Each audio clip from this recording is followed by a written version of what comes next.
Hello Joshers, and welcome to another episode of JEEZEEbox.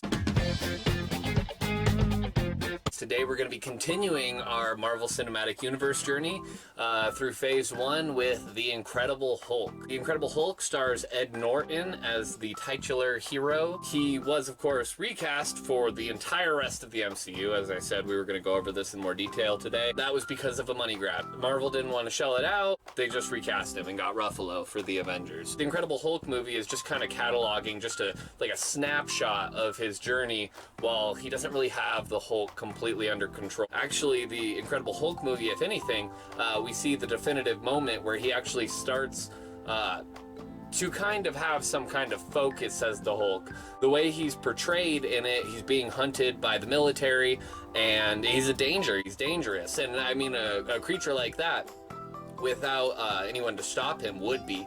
And so that's probably why they glazed over that initial run as the Hulk and just kind of jumped into where he's already been dealing with it for a while. He's been in hiding. He's down in, I believe, South America. So his gamma irradiated blood ends up poisoning Stan Lee, which is how the government finds out where he is and tracks him. And then he ends up on a journey to go meet with Mr. Blue, who is absolutely great and total mad scientist. I kind of like the way they did it because they set him up at the end of the movie. The blood drops down and his head starts to kind of swell and stuff. And he was already a genius, you know. He was working with Bruce Banner in order to figure out a way to kill the Hulk from his body, and had created just tons of samples of Hulk DNA in order to do experimentation. So he's 100% going to become the leader, and he's just got a giant swollen head, kind of shaped like a meteor or something.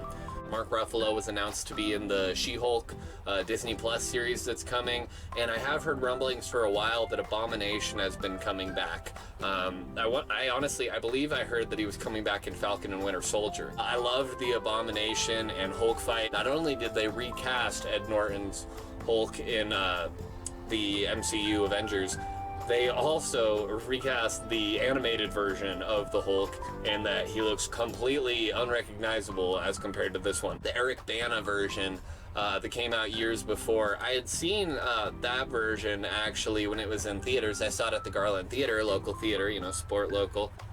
So we're on our way there. It's me, Connor, and Isabella, and then my grandma, our grandma, Judy. You can get her face on a shirt as well.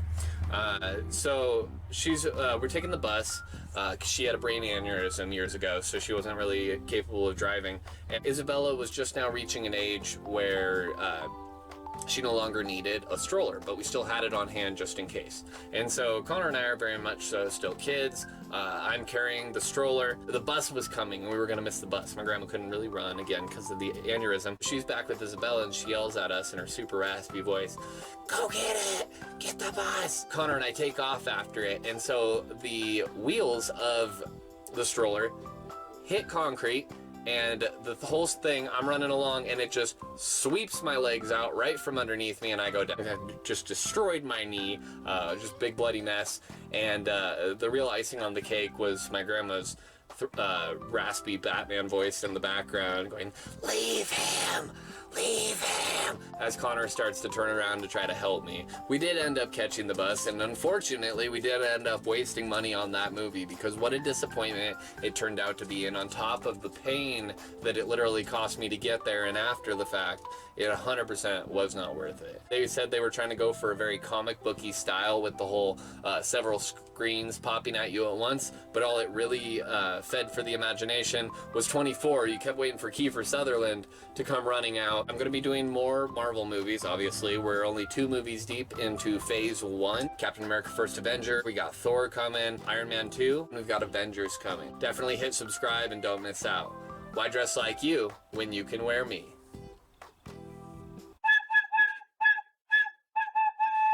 Thank you. Haters.